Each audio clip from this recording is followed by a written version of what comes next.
सोचिए आज जब हम गजा में तबाही पर बात कर रहे हैं, उसी वक्त दुनिया में एक ऐसा देश है जहां के हालात इससे भी ज्यादा बुरे हो चुके हैं, जहां 1.5 लाख से ज्यादा लोग मारे जा चुके हैं और भूखमरी के कारण 5 लाख से ज्यादा बच्चे अपनी जान गंवा चुके हैं। और हैरानी की बात यह है कि इस जेनोसाइड को रोकने के लिए इस बार इजराइल का नहीं, बल्कि एक मुस्लिम देश का बॉयकट हो रहा है।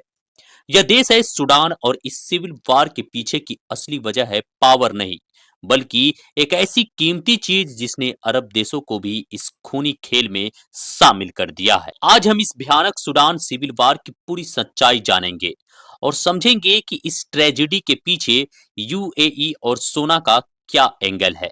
तो चलिए रिवाइंड करते हैं और समझते हैं कि सूडान के इस जेनोसाइड की जड़ें कहां हैं।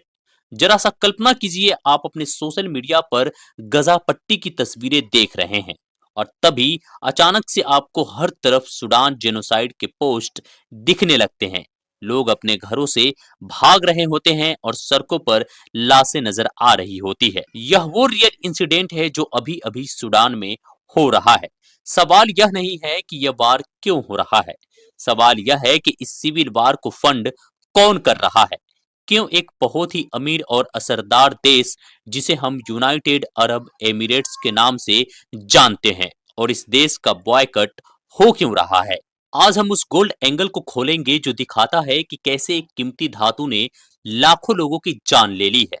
सूडान की कहानी हमारे पड़ोसी देश पाकिस्तान की तरह ही है। साल 1956 में आजादी मिलने के बाद भी यहां कभी भी डेमोक्रेसी यानी कि लोकतंत्र टिक नहीं पाई।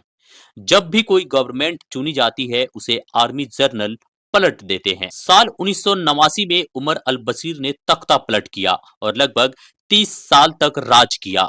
उसे डर था कि कोई उसका तख्ता पलट न कर दे, इसलिए उसने अपने वफादार लोगों की एक पर्सनल आर्मी बना ली, आरएसएफ का गठन किया। यह पर्सनल आर्मी बड़ी होती गई, जिसने बशीर के खिलाफ उठने वाली हर आवाज को क्रूरता से कुचलता रहा, लाखों लोगों को कत्ल किया। साल 2013 में इसी फोर्स को ऑर्गेनाइज करके एक नया नाम दिया गया, आरएसएफ यानी कि रैपिड सपोर्ट फोर्स। बाद में इसे पैरामिलिट्री फोर्स घोषित कर दिया गया। साल 2019 में आरएसएफ और सूडान की मेन आर्मी के जनरल अब्दुल फताह अल बुरहान ने मिलकर बशीर का तख्ता पलट कर दिया। शुरू में दोनों ने मिलकर बांटकर राज किया, लेकिन साल 2023 में आते आते पूरे कंट्रोल के लालच ने दोनों में झगड़ा करा दिया। इसी झगड़े ने पूरे सूडान को एक खतरनाक सिविल वार में झोंक दिया।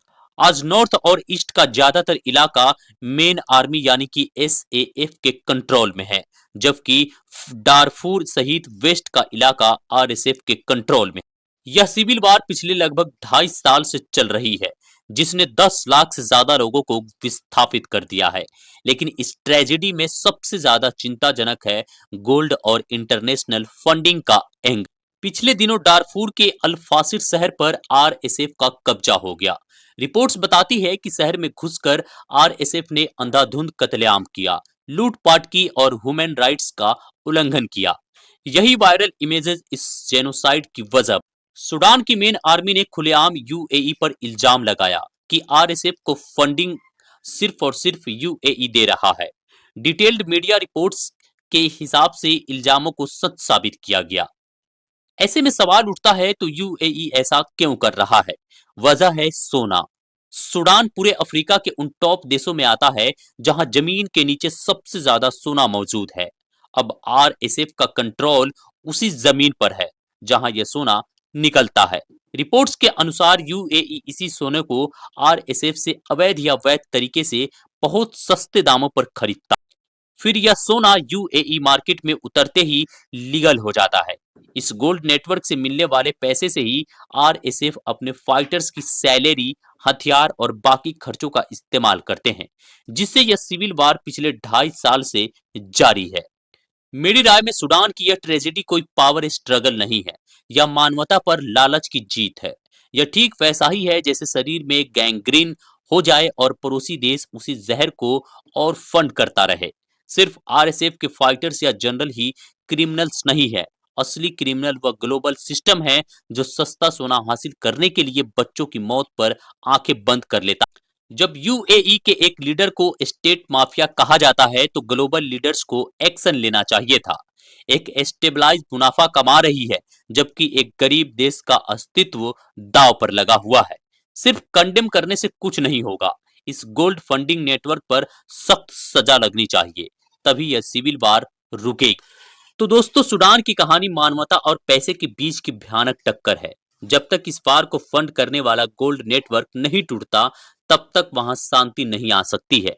आरएसएफ की ताकत उनके हथियार में नहीं, बल्कि उन फंड्स में है जो उन्हें बाहर की दुनिया से मिल रहे हैं। यह घटना हमें याद दिलाती है कि युद्ध सिर्फ दो फौज के बीच नहीं होता, बल्कि ग्लोबल इकोनॉमी के इंटरेस्ट से भी जुड़ता है। अब मैं आपसे पूछना चाहता हूं, क्या आपको लगता है कि यूएई का जो बॉयकॉट शुरू हुआ है वह इस सिविल वार को रोकने में कोई असर दिखाएगा?